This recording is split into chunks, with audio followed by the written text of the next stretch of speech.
up, ladies and gentlemen? Welcome to the 2014 North American Challenger Series, brought to you thanks in part to our friends at Coca-Cola.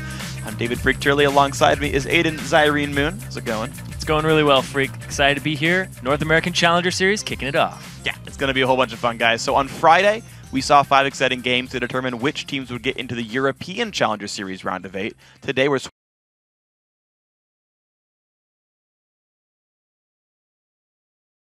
hopes of usurping an LCS squad and taking their spot.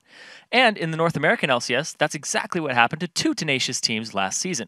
But we'll get to that in a minute. Yesterday, the top 20 Challenger groups played a 1-game elimination round, and here are your winners. And today, these challengers will battle it out, starting off with Team LOLPro and Everfrag. Then Area of Effect takes on Necrophantasian, who are winners of a huge upset yesterday against Team 8. Then Team Green Forest goes up against No Dice Gaming. And the action continues when Challenger veterans Denial Esports and Curse Academy take the Rift.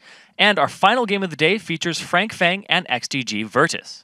Yeah, so all 10 challengers are once again in a best-of-1 elimination match. If they lose today, they have to wait for Summer Series 2 to re-qualify for this LCS opportunity. Yeah, but today's winners will punch their ticket to the Challenger Round of 8, where they have the opportunity to play the 3 teams who fell short at the Summer Promotion Tournament: XDG, Team Coast, and Cloud9 Tempest. 2 of those teams lost their LCS spots to Challenger teams, and now they're the ones hoping this tournament is their rite of passage back in. So speaking of rites of passage, Zyrene, has your dad told you the big news yet? What news? It's about lolesports.com. You can go there. Leagues and Tournaments tab, find out scores, schedules, everything you need to know about the LCS, the Challenger season. It's all there. I'm surprised he never told you about this. I'm surprised too. Thanks for being here for me, though, Freak. You're welcome, son. I've given you all the information you need now to be a true Challenger Got caster. some daddy issues now, too. Oh, dear. Guys, we of course have some fun here in the Challenger cast, but also we don't want to diminish what's at stake here today. We mentioned it a little bit earlier. 2 NALCS teams were demoted from the Pro League when they lost in the Summer Promo Tournament. Yeah, Complexity qualified for an LCS berth when they convincingly beat Team Coast 3-1.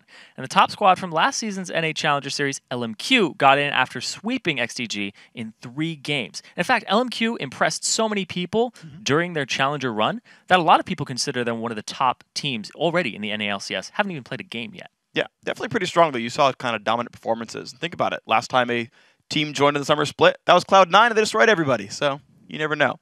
So also keep in mind that even if your entire crew doesn't win at all, individual players can still turn some heads and make it into the pro scene. For example, Glebe Glarbu lost in the Summer Promo Tournament while playing for Cloud9 Tempest, but TSM was so impressed that they signed him to replace Xpecial as their support. Yeah, not only is this a place where teams can make it up, but players can showcase their talent and their skill. Sheep and Bunny Fufu were both picked up last season from the Challenger Series mid-season. Yeah. They're just pulled up there. And Golden Glue, too. Yeah, Golden Glue as well, exactly. Though it didn't work out as well, for what it's worth, but he still showcased his talent, so he basically handed his resume to a ton of people just by showing off in the LCS. Yeah, and you got guys swapping around as well, of course, right? Shifter and Zion. Coast got demoted. They went into Dignitas. That worked really well for them as well. Xpecial clearly showed he was a great support. Curse picked him up as soon as he got dropped, so there's a lot of that going on. And it's fun, too, to see the teams that, even if the players get demoted or they get benched, they go and form a new roster as well.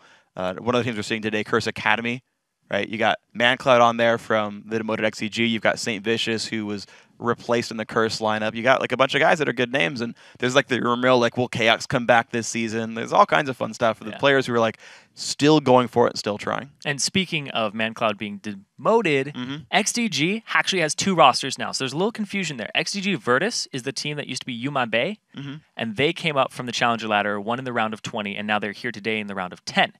But they are XDG Virtus. XDG GG is the second roster, the one that was demoted, and they will be playing in the round of 8 from the automatic berth. Yeah, with at least 3/5 of their old roster. Yeah, we already know where ManCloud's going, but the rest of them so far not spoken for. So we'll see what roster they end up submitting, who ends up playing, but that'll be in either 2 or 3 weeks. Round of 8's going to be over the course of a couple of different weeks.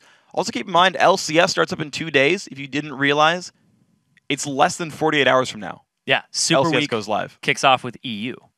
And then we have 3 days of that, and then NA, 3 days of that. So mark your calendars, guys. It's going to be exciting. It's basically like take a nap when you wake up. LCS will have already started.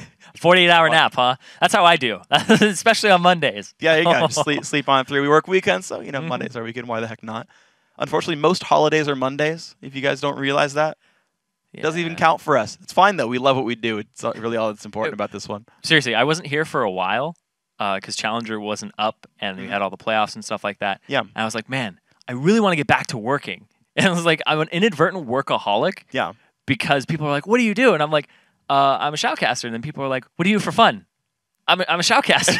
Yeah, right. It's like I work in gaming. It's like, well, so what do you do? I play more video games for fun. Like, and it's like, isn't that boring? It's like, no. Nope. I got the exact job I want. Like, this is wonderful. I'm just increasing my qualifications. Yeah. Right. Oh well, now I'm Diamond 1, so I'm a better right. Like if you're someone as good as Kobe, you actually play against those guys all the time in solo queue. And it's like, I was playing Nien the other day, and I'm like, I wish I had that. Gets his research immediately by doing solo queue. Yeah. Yeah, I got to climb back up there. I got Diamond again because people were like, who's this Platinum dude? And I was like, okay, you know what? I got to at least get back there. Right. So I was high Diamond, but now. Yeah. Okay. Swapping roles is actually a lot more difficult. Yeah, it is. It is. Actually, we do have a couple role swaps. Our first match of the day is going to be with Team LOL Pro, and they switched their AD carry LOD to the mid lane. Yeah. I want to see how well that works. I haven't seen many teams succeed with those role swaps. 2 days ago in EU, we had a support main playing top lane, and he didn't do very well. I think on Renekton, and it just wasn't too great. Hitun. Not everybody can be Loveland and be like, I'm going to be the best support in China and the best jungler. And then it's like, which one do we want him in? Because we should just clone him and have 2 Lovelands. That'd be awesome. Yeah, Unfortunately, it'd be an extremely strong team. If you had a twin, it would help. Yeah, I don't know, man. Doesn't always work out. VVV's got Porpoise Pops and Cheese Beluga back in the day. They had that twin synergy going from jungle mid. Twinergy, yeah. But yeah, so touching back on this, so Nijaki is no longer a part of LOL Pro. We're not going to see him today at all, and he's not on the roster. LOD, their AD carry, was moved to mid lane, and they brought in old-time CLG Black AD carry Hood Stomp. Yeah. So Hood Stomp is back. I'm excited for that one. Yeah, and again, it's one of the other faces that are coming in, like kind of from the past. He actually messaged me. He's on my friends list, so he messaged me a couple months ago. Sorry, it's just like in terms of why he messaged me, I just felt like dropping here's how he messaged me in the League of Legends client. Why not? Whatever, relevant detail, right? But he's like, man, I really wish CLG Black hadn't. So he's a really confident player. So I'm going to try to deliver this properly without sounding wrong on either side of it. He's like, yeah, I really wish CLG Black hadn't disbanded, because look at where all the players went, and pretty much all of them made the LCS, right? Link still plays for CLG, etc. And he's like, I would be in the LCS right now if we didn't disband that team. And I'm like, okay, that's his claim. And I'm like, and so now he's on LOL Pro, and apparently they've been doing really well in scrims. Like, he's super confident. They're the #1 seed coming into this tournament. And he's like, yeah, I just wish I'd been doing this for the last year and a half, because then I'd be there instead of trying to qualify for it. Yeah, and just, if he's got the confidence, see him do it. Yeah, and confidence is definitely a big booster coming into these games. Yeah. You win the round of 20. They won convincingly in 24 minutes and 30 seconds. So what ended up happening is they moved LOD to that mid lane. Yeah. And this is also a change that Team 8 made too. They took Slushy from the AD carry to mid lane. And that worked out really well for them. So I want to see what LOD does, because that's what I'm going to be comparing him to, is that role swap that Slushy had. Yeah. Because I was talking with Skara. We're dropping names. Right? Yeah, I was sure. talking with Skara. All right. I was talking with Skara, and he's like, oh, Slushy is so good at what he does, but you can't call Slushy a good player. You can't. Because he gets overly confident, so every time you see him, you got to tell Slushy that he sucks, and he does really well. And then he'll work harder and get himself up there. I like that. Actually, I want to touch on something you said. Both you talking about Team 8 as well as playing with confidence. Yes. So this is something that I guess we've talked about a little bit on the stream overall, and I know when we get players on the desk, they talk about it as well. You have to play to win and play instead of playing to not lose. And this is talking about playing with confidence, right? Is you have to play like you're the team that's going to win and be the team that makes moves. Because if you're playing in a tournament like this or LCS or solo queue, whatever it is, you're generally playing players around your skill level. Yeah. Right? They're about as good as you. I mean, hit or miss, 5%, whatever. But they're about as good as you. And if you're playing passive, you're like, well, if I don't throw, we'll just win because we're better than them.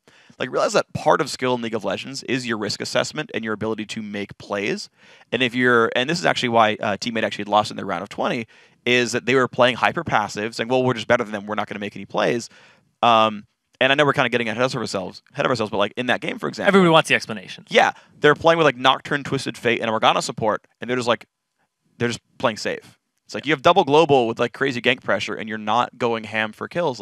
That's playing to not lose, and that will throw games for you. And actually, that's what happens. We're going to see the team that beat them, Necrophantasia, in our second game of the day, I believe.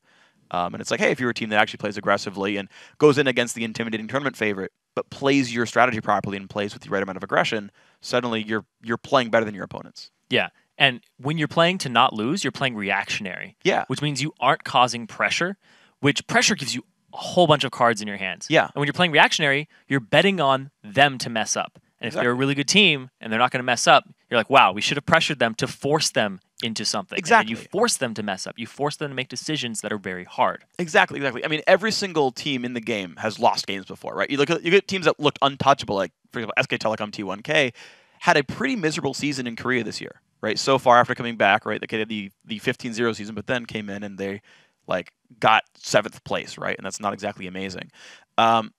And that's a team with a lot of hype, an intimidating team, and other guys are going at them saying, well, we're going to force things on you. And the thing is, right, even a team that good is going to make mistakes. If you create pressure, if you force moves, and they don't react properly, and again, most teams won't because the game is hard, you get advantages every single time. You're like, hey, I identified this minion wave before you did. Hey, we identified this gank before you did, and you can make all these kinds of plays. Yeah. And that's the way to go about it, is you force advantages. Yeah. And I also want to touch back on the teams now, because we'll get into Champion Select in just a moment here. Yeah. Everfrag has lost a ban because they're a little bit late. Yeah. But Jessica Jung up against Hood Stomp. So the roster here for Everfrag is going to be Acadian in the top lane. It's going to be Hax Defender in the jungle, Sushi in the mid lane, and then their bottom lane is Jessica Jung, GG Jessica Jung, and Hakuho. So Hakuho, Jessica Jung versus Hood Stomp alongside LOH. So LOH is LOH Pally, who's been around for a while, yeah. Yeah. So that bottom lane, I want to see that. I want to see what Hood Stomp does against Jessica Jung, what they end up picking. It's probably going to be something like Twitch Lucian and a lot of aggression in that bottom lane. But the thing is they are both very, very good players. And Hood Stomp, he said, yeah, it could be in the LCS. See if he's really aggressive in lane and what he can do. Yeah. Because if he's super confident coming into this, which I don't know how confident you should be against Everfrag. His exact line was, "If I knew it was this easy, I never would have left CLG Black." I was thinking about it. That was his exact quote. If I knew it was going to be this easy, I never would have left the team. Damn. So there you go. That's what we're measuring ourselves this to. easy. This easy. This easy. Was that based off of his round of 20 victory? No, or this was like months ago when they were like playing ranked ladder, like maybe doing scrims or whatever. Okay. And it was just like, okay. And according to him, by the way, like he was the reason that CLG Black broke up, was that he basically like wanted to leave the team and like go back to school or whatever, and it just like that roster would have stuck together if he like set his foot down and said, "I want to keep playing." Wow. So really? He was the glue. That's what he told me. I was like, well, then what happened to CLG Black? He's like, well, I left, and that's why. It was like, okay. If Hood Stomp put his foot down, huh? Yeah. If he stomped, I don't know. Yeah, but if he put his foot down and laid down the law, then they would have been together, and it would have been. If he had realized it was that easy, huh? Yep. That's some trash talk right there. That's some serious Lord. confidence. Hey, I mean, honestly, they're the rank 1 team. We'll have to see. They're really strong. Like, we see that team go halfway every Challenger Series. Like, they always find someone strong to fight up against, but if this is the split for them, this is the split for them. Yeah. No, LOL Pro, roster swaps, see what they can do. But the LOD, LOH had some really good synergy. Yeah. The capital L, lowercase o, like, it's a pretty strong point. Yeah. Okay, we're guys going to get ourselves into our game in a second one. The teams for our first elimination game of the day are readying up as we speak. Sorry for that small delay, guys. The number 1 seeded LOL Pro is set to take on 10th seeded Everfrag. That's coming up right about now. So we've been talking about the teams for a little bit. Right? We've been talking about the confidence, but we realized we're about a minute and a half away from getting you guys the champ select. So we'll talk about that. You're like, it's coming up now, and I was going to be like, now. Oh, gosh, you start timing it? Now. I do that with red lights sometimes. Now. And then you just sit there and go, now. And then you get it, and you're like, no. Oh, got it. Entire time. Tries the charm. Hey, nobody's counting tries. You know, I have actually an interesting skill. I'm really good at knowing when the microwave's going to beep. Like, I'll put in, like, Hotbox or something, and I'll be like 3.5 minutes, and I'll just, like, go in my room and, like, play, like, games for, like, 2.5 That's like a useless superpower. And then I'll walk back, and it will beep as I enter the kitchen. I'm very good at timing microwaves. Are you conscious of that? You're like, oh, it's about to be done, or do you just be like, hey. I mean, it's a thing that I recognize where, like, I walk in, and I'm like, this is probably about the right time. I just sort of internally time it. You're good at guessing minutes on the microwave. Yep. Okay. As long as it's something, I think it has to be something. Oh, man. Oh! You got it. Here we go. Well, we are ready to go with this one, guys. Once again, Everfrag does lose their first ban, so you're going to see a 30-second delay or so when they go for their first one. But Team LOL Pro say, okay, well, 3 bans to 2. They're going to get rid of the Jax away from Acadian. Acadian actually is interesting because he's a carry-type top laner, right? Jax, Rengar, Yeah, Jace, Trind, yeah, all those things in his champ pool. So gonna get some of those maybe away. Yeah, you want to keep them away from those hyper carries, but the fact that they now have a ban up is a little... Pop quiz, Everfrag's first ban. Soraka. Nope. Darn. Ready? What is it? It's gonna be blank. Oh, you really just oh my get God. that wrong? See, I've seen the video of you doing that. Yeah. Your co-caster already, and was it Jat who's like Kobe? Oh, Kobe's like, they could probably ban that might go for, and they miss it, and you're just like sitting there smirking. So you literally just said they missed the ban. Here's the thing though, is I assume they would miss the last ban. No, you missed the first ban. That you missed the first ban though, because then you have more strategic advantage. Yeah. Because if you ban 1-2 and then you're like, we don't get a last ban. So yeah, now you force them to show 2 bans, show a little bit more of their hand. Here's the thing though, is when you are purple side, you have a little bit of advantage though. If you do miss a ban, you give up first pick, but you only give up 1 champion that's very strong. You will get 2 for yourself, and you also leave 1 more open because you missed the ban. Yep. Yeah, so I'm actually surprised they didn't ban out the Soraka, but the Morgana was more important to them. And the Lee Sin, I'm actually not surprised by going through. Both junglers, top played is Lee Sin for these guys, so I would not be surprised to see that locked in by one side or the other. Everfrag right now looking at Lucian, even though every AD carry is available. So, you know, with Thresh up and the counterpick with Thresh being down, maybe we want to pick a more mobile AD carry to keep him from being pushed around. Yeah, and Lucian's pretty much Hood Stomp's Spirit AD carry. Loves that thing. They both play Lucian in the last round and had very good performances on it, so Jessica Jung doesn't want Hood Stomp to have that and pick it up for himself, have that lane bully. So Hood Stomp might default back to something like Twitch. He does have the Draven that he's played way back in the day. Yeah. And he's still able to whip that thing out. We'll see. He was known for Graves back in the day. That was his original Spirit champion. That's true. He switched. Apparently Spirits change in League of Legends. I didn't know this. They do. Well, as we release more champions, you realize, this one's closer to me. Your spirit goes elsewhere. Well, you realize that your previous one was a false prophet, and you're just like, this is the real Messiah for me. You cheat on Graves with Lucian, basically. No, you just drop him. You convert. Okay. You convert. Okay. Yeah. I'll get you in that one. Well, LawPro going to look at their next 2 pickups there. Shyvana, Evelynn. I would not be surprised to see those locked in there. Great high priority champions. Kha'Zix, Elise, Lee Sin already off the table, so sure, why not grab Eve? Now, a lot of Evelynn's power is in the fact that she's invisible, right? As soon as you show yourself, you will not win a skirmish against Lee Sin. Generally. So if Hax Defender ends up invading the jungle, we'll have to see Hanser will have to reply, and if he's already level 6, he'll have the Wish behind him. Yeah. But I figure Everfrag, with the composition that they've already showed a tiny bit of, it's very aggressive right now. Whereas LawPros is actually a little more sit on our hands for a while, let things happen, and then react to it. Like Soraka, Soraka is one of the worst people to tower dive. Yeah. Just because a bunch. She gives so much to her team and herself. Yeah, absolutely does, and it's going to be interesting because you got Syndra plus Leona locked in here for Everfrag, so they're going hard anyway. There we go, Hood Stomp insta-locks the grave, so he's going for it. Yep, Dead Man Walking, he's ready for that one. So not only is he back in the scene, he's back with his signature champion. Yeah.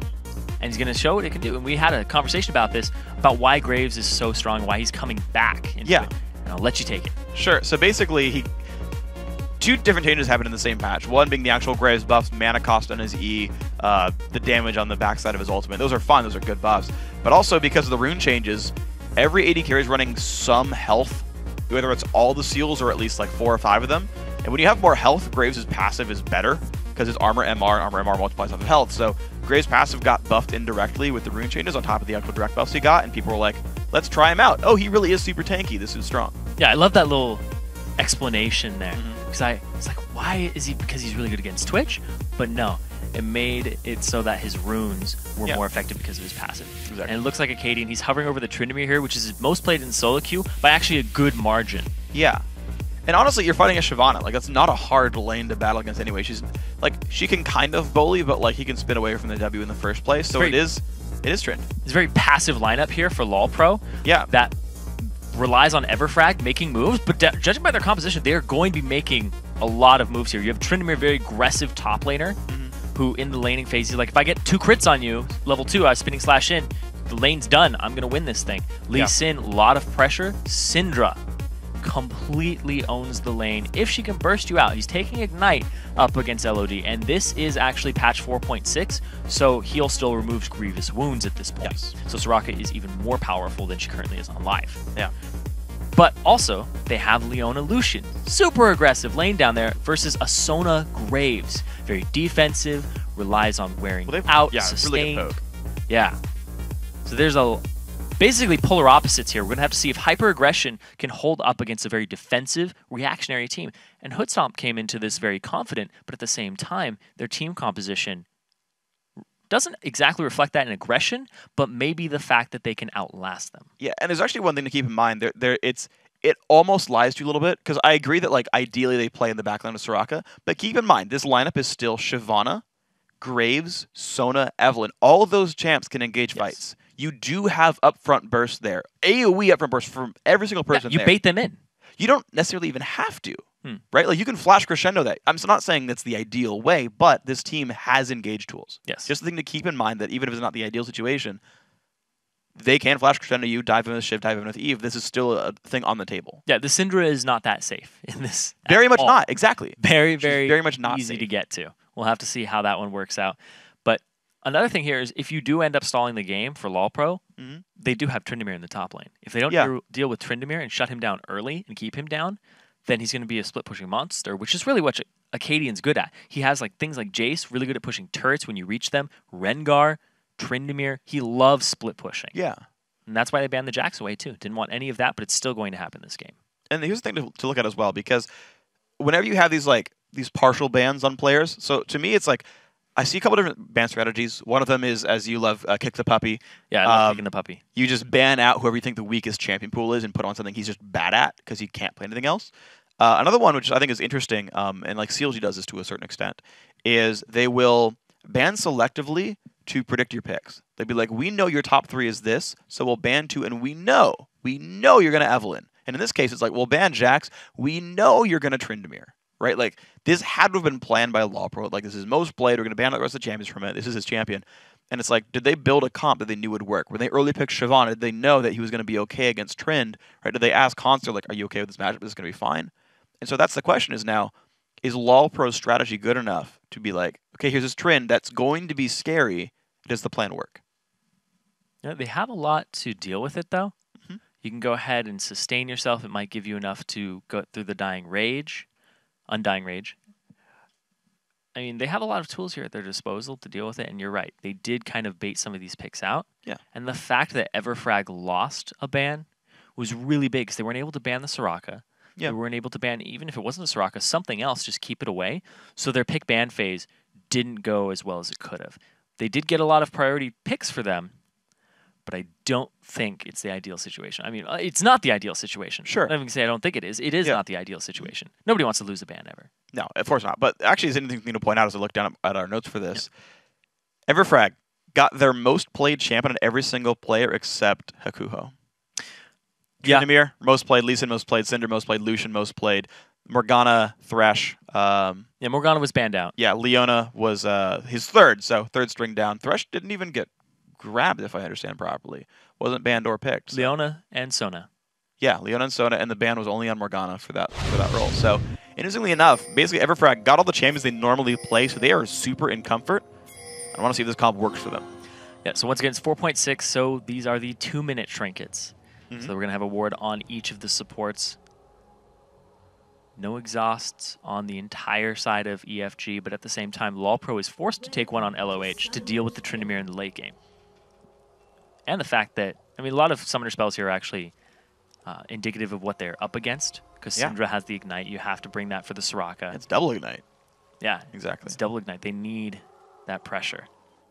And the early ward's coming out almost in the same spot in Amir. Almost. Have time? Yeah, they watch. Evelynn. All right. Well, she's also a ward, so looks like LoL Pro has more. Just because she could be anything.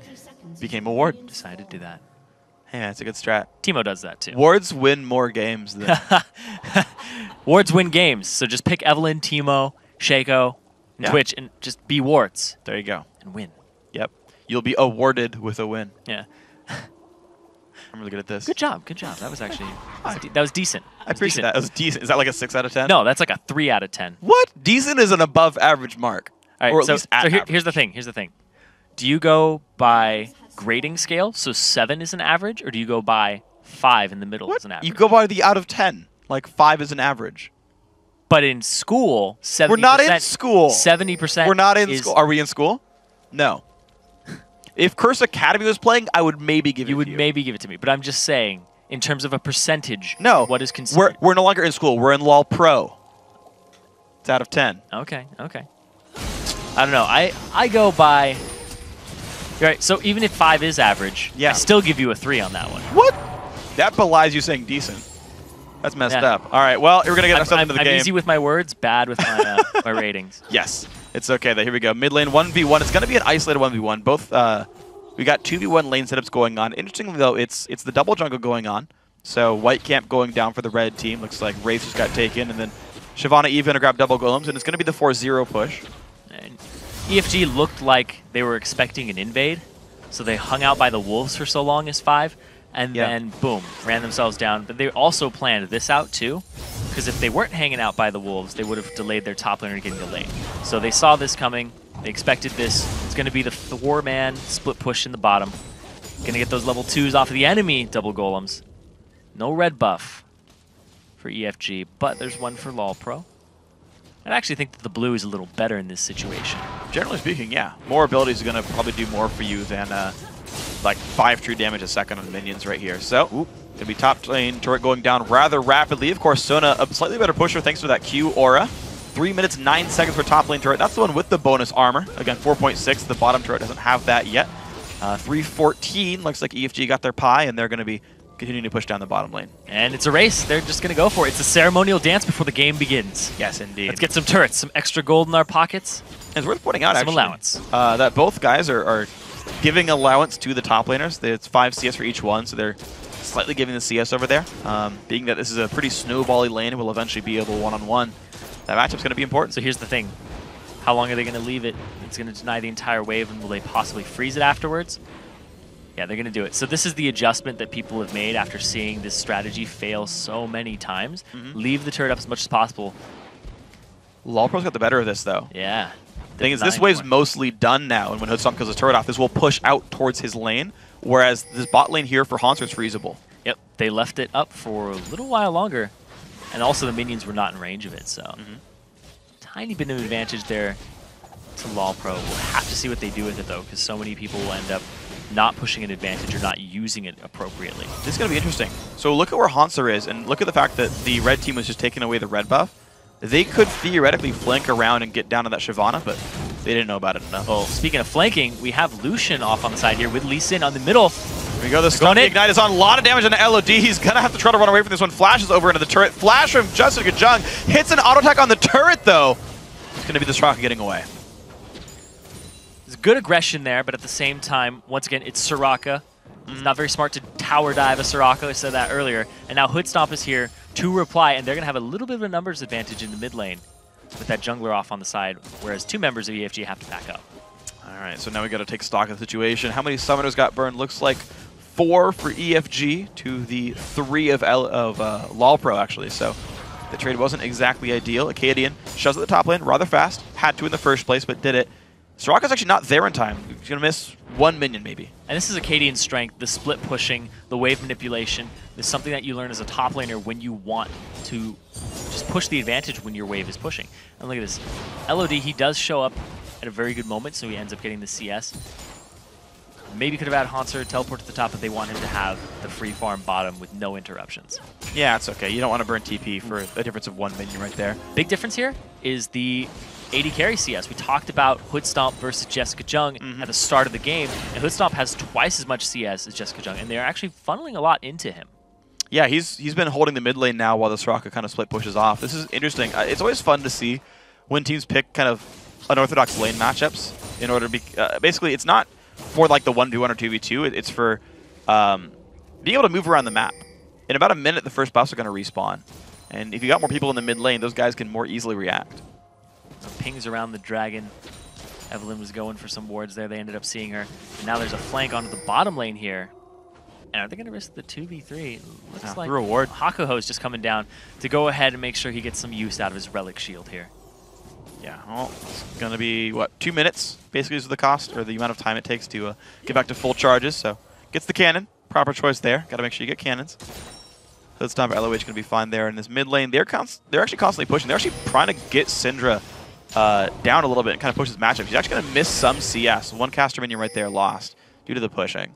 So, 6 minutes into the game, LOD's been doing really well in the mid lane for himself. Granted, he's playing Soraka, and he was left on an island. There was no pressure anywhere. Soraka's going to do really well with sustain, etc. Yeah. He's keeping up in CS, the highest CS in the game. You know, this mid lane swap is working out for him currently. Like right now, I'm kind of thinking, you know, it's for the better. Yeah, working out. It's honestly working out quite nicely, and actually I want to keep seeing how the minion waves shape up as well, because you have kind of down the line minion kill leads for LoL Pro. I feel like they're manipulating their waves a little bit better. They're getting, like, everyone who's kind of farming in the side lanes is farming uncontested. Like Shyvana was solo pushing out of the bottom lane for a while, reached the turret, backed off, right? Was gankable, had a ward river just to make sure, and it was like, all right, they showed up, backed out. You know, the AD carry got the CS, pushes back down. It's going to go back and forth. Yeah, well, their team composition is very indicative of their playstyle. They're saying, we want to play passive. You guys have the super aggression team. We're just going to play around that. Yeah, so just so you guys know, we have a pause in-game. We'll be getting back into this one before too long. But when you see us after the game, in the middle of the game, it's because there's a pause. So don't worry. Get you situated in a little bit.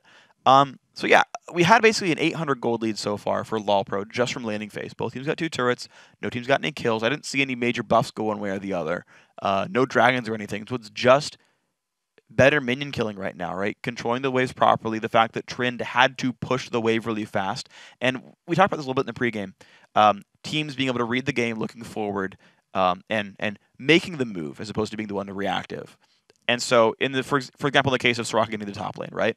That was a scene situation. It's like, okay, Trind's pushing. We know it's going to be like 1 or 2 more waves. Make sure you're there in time. LoL Pro was not surprised at all by that. Now, that said, LoL Pro defended with exactly 1 champion who had no spells up, right? This was after Soraka got pushed out, burned her heal and flash. EFG could have very easily been like, giving them the respect that they would show up for this, but you show up with your team to that pushed wave, right? You just bring 4 people, you tower down that turret, Soraka would die there, and you create the move off that lane push. And this is something that you actually see a lot from the top teams, is any sort of minion wave advantage becomes a push opportunity. Well, when you see a huge minion wave like that, me as a jungler and a top laner now, I'm like, oh god, this is really bad if they have a big minion wave coming there. I have to go to that spot. Yeah, you help the team. You have to have at least 2 guys, I think. And so neither team actually went for anything there, and it ended up just being a farm off. But that's the types of plays you tend to see from the really top teams. They find those opportunities. Speaking of no buffs going over, they end up stealing one. Oh, there's the 2-man mid. Hanser uses his ultimate. Jessica Jung was giving him some to the backside there on the way out. He was like, oh! Dragon's trying to converge. Like, if you saw that there, Hanser was just taking free damage just so he could be in position to possibly contest the blue buff. Yeah. Worth. Yeah, I mean, his team got an extra buff steward there. Syndra's going to be without blue for a while. I believe Soraka was going to grab the buff herself. So, no, actually, it looks like it went to Eve. Just mine it away. Okay. They didn't risk it. They'll give their own blue over to LOD if they have the possibility. Look at that. They're converging on the jungle now. They had it warded earlier, and now LOD Pro making all the moves. Ooh. Okay, well, Hack's Defender gets silenced, so he can't jump yet. Now he's going to be able to get away if he has a ward to jump to. Doesn't, but walks out safely. And I like this by LoL Pro. They are really capitalizing the fact that the dual lane was stuck bottom, although Leona came mid finally. But the fact that Trend is not going to do very much right now. You know, low level, no major items, and they're just grouping up and trying to make plays. Another thing here is, looking at Lee Sin's build, nobody on EFG's team is going to be remotely tanky for a very long time. Very true. And if you look at the lineup of LoL Pro... That's a lot of damage there from Acadian. Again, LOD, wow! Oh. Dangerously low pop summoner heal. He's got to wish to keep himself alive, but you've got to be careful. Heaven Time shows up to save him. First blood, though, Acadian. 1v1. Now, can he get away? No, he can't. He's going to be kill traded back over. He's so good because he has Aiden in his name. I hope everybody can hear you doing the slow clap. You can. That'd be great. I've watched VODs. You can hit the slow clap. Don't worry. Yeah, so that was pretty glorious. They ended up getting multiple crits there on him. And like I said, spinning slash, you're just like crit. And then you're like, oh, I'm going to spinning slash, get another crit. And it reduces the cooldown of your spinning slash. So you're like, oh, use it again. Continue closing that distance. And now they're in position to do this. And they pick it up for themselves. But now they're getting pinched in. They engage. It would have to be a flash crescendo. There we go. One-man flash crescendo. Everyone else getting out. Sona putting some damage. And there comes Hanser. Gets kicked back. Then Hakuko in the wrong spot. He's going to be going down. Picked up by Hood Stomp. 2 for 1 overall. But Dragon, EFG. Yeah, and there's still a gold lead here for LoLPro. It's the early Dragon. It isn't worth as much. They're 2 turrets to 2. But then it's 2-1 and the Dragon in favor of EFG. But it's still this CS advantage here across almost every lane except for the mid lane. It's going in LoLPro's favor. And now they're going straight to that mid lane with 5 men strong. They had this tiny advantage. Why not push it? Really good choice. They got people off the map. They show up for the turret push. So 3 turrets, 2. Overall, that fight, the Dragon, right? Like, the Dragon actually baited in EFG. Again, a team not awesome at team fighting yet. You identified no real tanks until Leona can, like, put herself in the front line easily. And didn't get it. I do want to touch back on that because I was so rudely interrupted by the first blood. Oh, yeah. The fact that they have no tank up against the Shyvana, who's naturally tanky from her Dragonborn passive, and having a Soraka, which gives other people resistances, a Sona that can give other people resistances, heal and sustain alongside the Soraka, and Graves. They have so much durability here up against a team that is very defenseless. Their peel is arguably not even that great. They have Syndra, who actually has some decent peel on her. Yeah. But Leona's engage, you see Tryndamere, who's pretty much a pick somebody off split push champion. Like but I don't know how often LoLPro is going to be answering the split push. I think they'd actually be fine team fighting and letting Acadian just split push. Well, it depends how fast they do it. Acadian right now going towards at least Cutlass first. We'll see if when he branches to Static Shiv, that's when the pushing gets really fast, is when you can actually AoE the minions down with more than just 2 splitting slash casts. But that'll be the test right now. They've actually every single time answered this split. And the funny thing is, because 2 turrets were taken, the Trin split push is so telegraphed in the future, it's easy to respond to. He has to push all the way from his inhibitor, and you can watch wave after wave after wave and send someone to defend. It actually makes it very easy for LoLPro to react and then go make plays elsewhere. Yeah, you can't push up very far, but at the same time, not a big deal. Tryndamere, he'll push, he'll get his golems. And now in the bottom lane, though, this is the last turret that LoLPro can take. Yeah. And they're setting up for it. This could be a good play. Both top laners have teleport available. Soraka heading down. Syndra has not just yet. So LoLPro has these small numbers lead. Lee Sin waiting around. We go Hanser in 1v1 with Acadian. Does dodge the slow. There's a spinning slash in. Can't catch up. Look at this Heaven Time waiting in the wings. If an engage happens, he's there. Nothing lands just yet. Syndra still mid. Shyvana rotates mid to actually hold that lane. So Acadian left by himself again, but once again, the wave all the way pushed in. When he pushes down, it'll be telegraphed. Yep. He also has teleport still available. He'll use it to get into the fight if he has to. But now look at that. He cleared the mid wave, and now he's going to answer to wherever they send Syndra. So here's the thing. Like I said, LoLPro, they want to group up and fight as 5. Tryndamere's going to keep split pushing it. Here we go. Well, it's going to be the stun onto Sushi, and there comes the dive on in. Exhaust, the big burst. Heaven Time grabs the kill. The blue buff as well goes over. LoLPro owning the jungle. They have a lot of engagement tools here. They're looking for the missed positions. And there's the teleport to top to clean up that minion wave that, once again, has been telegraphed for so long. It's really good play by LoLPro. I feel like they're playing this one really, really smart. They're playing about 1 step ahead at all times, timing the buffs, being there with a group of 5 that EFG's not ready to react to. Now the turret siege begins. Hanser, he can actually get a good piece of this now. He's got the Ninja Tabi, so he's able to absorb a little bit of the damage from auto attacks, which is his main source of damage from Tryndamere. Yeah. I mean, realistically, like, Trin scales harder, so right now Shyvana just has more base damages, but look at this Acadian really using his lifesteal and his Bloodlust to try to chip down his opponent and then heal back up, but Hanser's got a Cutlass. Like, he's not really taking much permanent damage. Yeah, and every time that Hanser ends up landing his Flame Breath, goes straight in. There's Sushi, he's caught again. Another engaged stun goes on an LOH, but Heaven Time just gonna chase this one out, picks up the kill with a heal for help. Gets out, but I mean, LoLPro playing this so well. We talked about how mobile Syndra is. This really hasn't been about a single person this game. It's really been about how LoLPro has moved around the map. They seem so coordinated compared to the older LoLPro that I've seen. Yeah, they're looking really sharp, I gotta say. I'm very impressed with this team's play right now.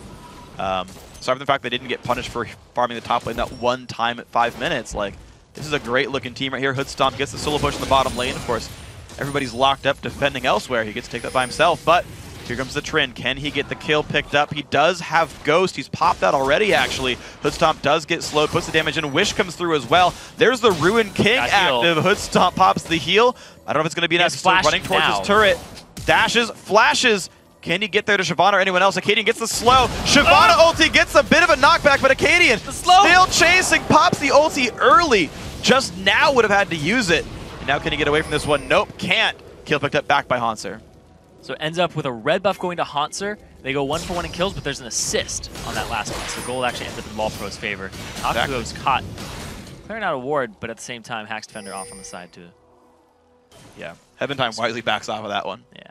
1v2s, even if you're winning by a little bit, not exactly in your favor. So 2,300 gold lead right now for Walpro. They've been taking the jungle pretty successfully.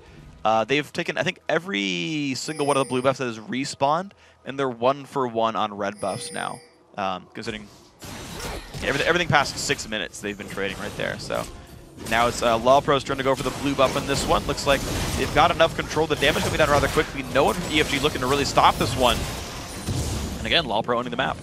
Yeah, end up picking up their first dragon of the game. Yes. First one went over to EFG.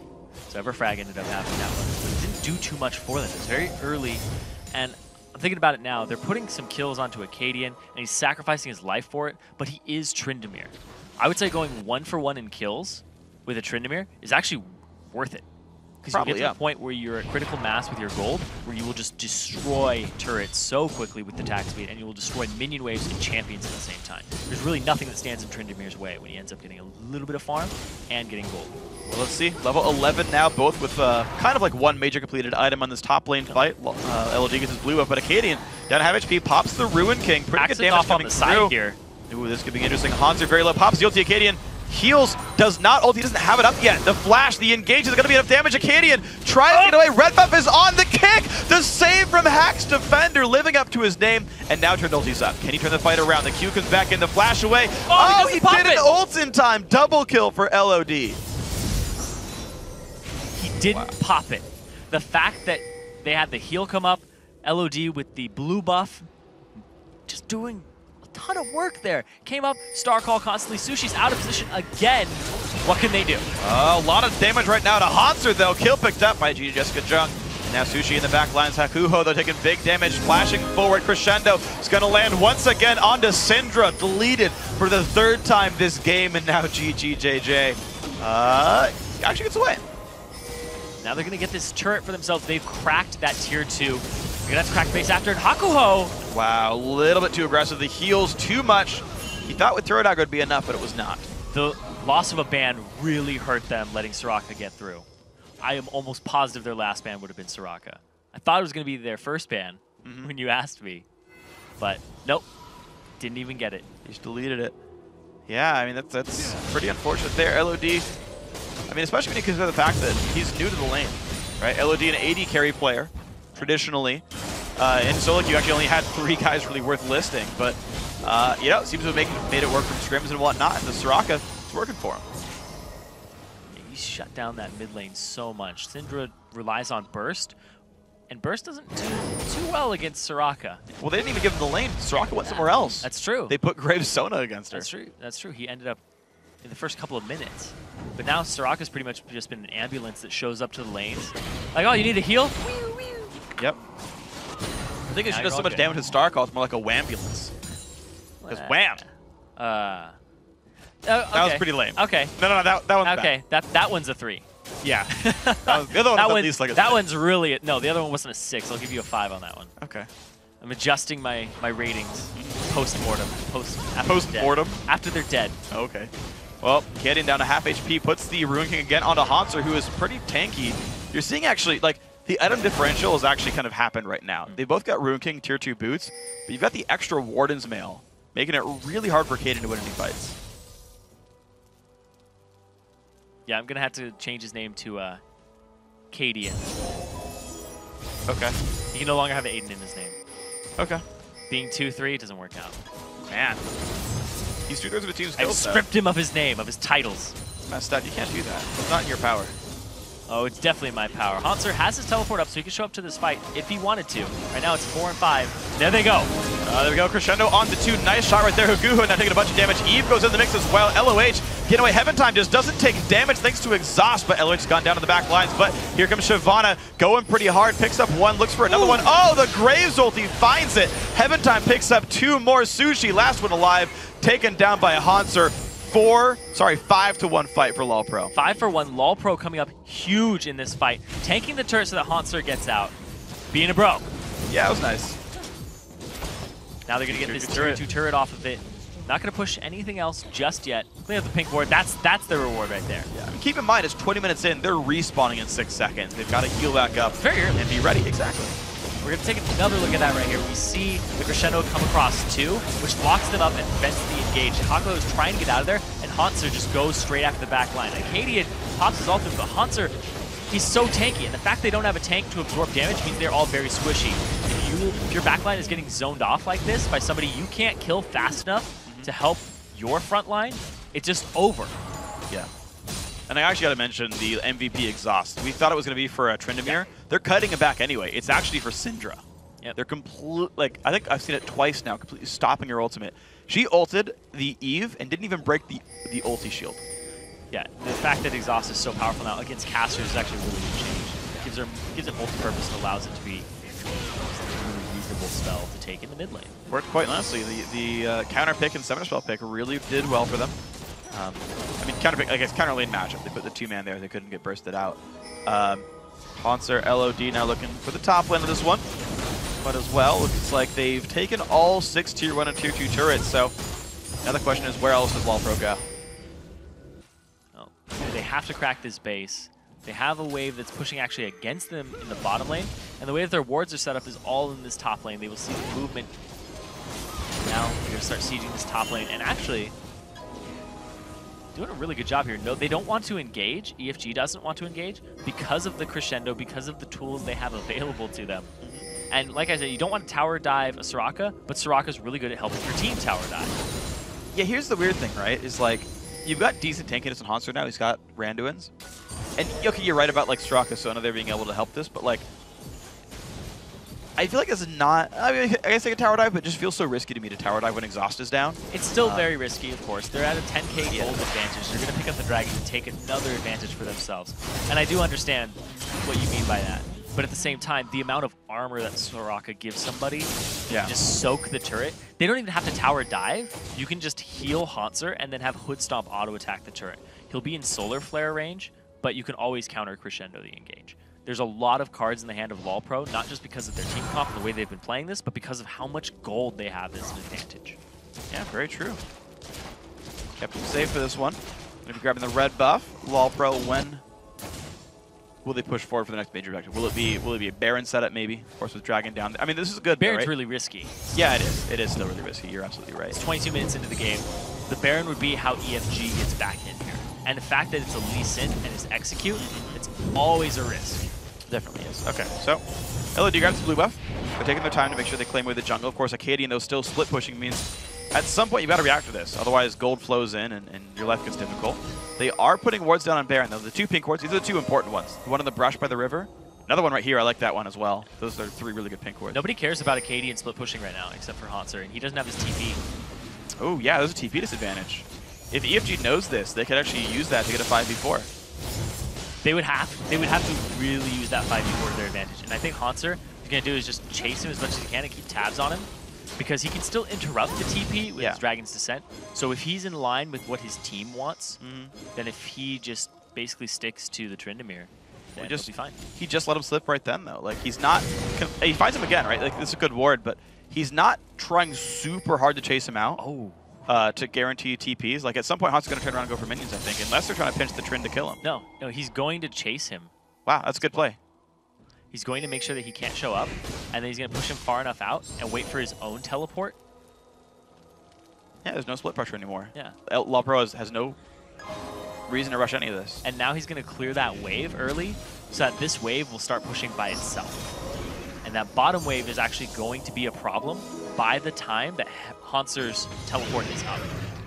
Yeah, it's going to be in about 5 seconds. Tryndamere cannot stop TPs, whereas Shyvana can, so that might be something to watch for. Static Shiv now done as a very important power spike for Acadian, but Thornmail is coming soon for Haunter. I think it's going to make it too hard for Acadian to win a 1v1 when Thornmail's done. Haunter played that so well in terms of micro, and just the little macro strategy for himself in lane was really good. Just knowing when to keep tabs, and the communication that LOLPro has is on another level compared to what Everfrag has. The way that they have this cohesion, adding Hood Stomp to it, he's done really well this game. Their shot caller, whoever it is, everybody's listening to and respecting. Yeah, they're moving very, very smartly here. 25 minutes in. 10k gold advantage at this point in the game. Here we go. 5 minutes ago was the 6th turret going down. Claptrino goes in. They find Sushi again, and down she goes. 1 for 0. The dive still coming through past the turret at this point. It's really not hitting him anymore. The dive on back, and it's going to be Sona dropping Acadian. Pops the ulti. Can he get more damage? Or Hoodstop trying to kite backwards. Flashes away. One more attack. Gets healed up by the Soraka. 2 for 1. Now they can go for the turret. Yeah, the Soraka turret dives are extremely potent. It doesn't matter. You have your Wish, you have your Ancestral Healing, you have 2 heals on your team. Both were blown in that fight by LOLPro. They're going to get an inhibitor for themselves, and they're most likely going to back off. Oh, Defender goes in! He got silenced! He wanted to ward hop back, but the silence from Soraka kept him from doing so. Another kill picked up. 3-1 an inhibitor. Now, this is big. The jungler's down. They have a lot of options on the table. They could rush a Baron with no chance of a Smite steal, but looks like they're going to back and instead set up for another push. They have the minion wave going, so they're playing it very safe. Yeah, they are. I don't even know if Baron will be taking this game unless 4 people are dead. Even though they set it up perfectly. 3 pink wards in like really, really good spots. There is a ward, I believe, still on Baron, one that didn't get swept just yet, but in general, like LOLPro owns that side of the map, but yeah, they're playing the more risk-averse spot. And they could bait a Baron now with the advantage that they have, and the fact that they have so much pink ward coverage.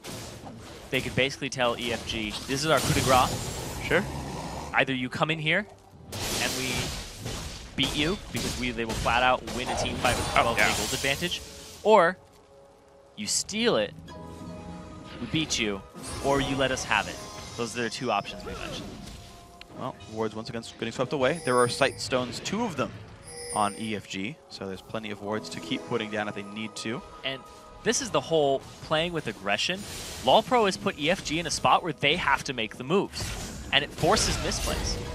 Well, here we go. Some big damage on Heaven Time. Gets locked up. A whole bunch of pain goes through. Look at that. The Ken Crescendo stopping this up, though. No Syndrome came out the entire time. They've traded back 2 for 1 now, and the dive keeps going. GGJJ forced to run away. Acadian still pretty good, though. If he can turn this fight around, that'd be good for them. Straka heal back down. Oof. Big damage comes through. Lucian falls now. 4-2 on the map. Yeah, they killed 3, and it looks like they're going to go straight for these Nexus turrets. They have all of their damage up. Soraka is the only one not available. At 27 minutes, they're already knocking on the base. There we go. Acadian in the middle of this whole fight, but 2 versus 4. Gonna be a bit difficult. Can they find anything? Looks like it's a jump towards Hoodstop. He's not gonna go down. 2 for 0. LOLPro now in the push for the Nexus. And I'm pretty certain they're gonna be making round of 8. Yeah, that was a very, very confident. I mean, if Hoodstomp, he could kind of back up his trash talk at this point. He did just die now, though. Actually, hold on. This is pretty defended. Haunter has a decent amount of damage with Blade of the Ruined King, though, and a lot of durability. Yeah, they might just have enough. Sushi getting pushed around. Lee Sin still in the mix. Very, very low Heaven Time in the wings. They're just going for the Nexus. It's going to be going down. I've got to assume there it is. Couple more kills picked up, but 28 minutes, 15 seconds in, Team LOLPro takes it out. That's the cleanest I've seen LOLPro ever. Yeah. That was the best team coordination that they've had. And without Nijaki. They moved LOD to a new role. They picked up Hoodstomp, who's extremely confident in his play, and I think he might be calling some of the shots there for the team, because the way they were moving was incredibly impressive, and everybody was on the same page. Yeah. And the way that Haunter played that top lane, I think he upped his game during the offseason. Yeah, honestly, all of this looked really, really good. From team coordination to individual plays, I don't think I saw anyone get outplayed 1v1. There was the over-aggression by Soraka to get caught up by Trend early game, but anytime he did get that solo kill, someone answered back for it anyway. So, impressed by that stuff. LOH had the most deaths with 3, but that's because he was dived every single game by Trend, or every single fight. So, I think those are forgivable deaths, and overall, a lot of great play by this team. Yeah, Heaven Time didn't die a single time, being 7-0 and 12. Highest kill participation on his team, tied with LOD on Soraka, who basically gets global Yeah, that's but they free. were always grouped up. Yeah. That was the big thing, is they were always grouped up.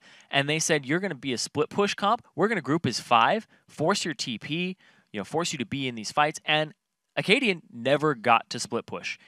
I don't think he even got a turret split pushing. Maybe bottom turret. That's about it. I actually kind of think back on turret kills. And actually, no, he didn't, because bottom was 2 for pushed free 2. anyway. They pushed 2 at the start. Yeah. He didn't end up getting any turrets for himself or for his team. Yeah.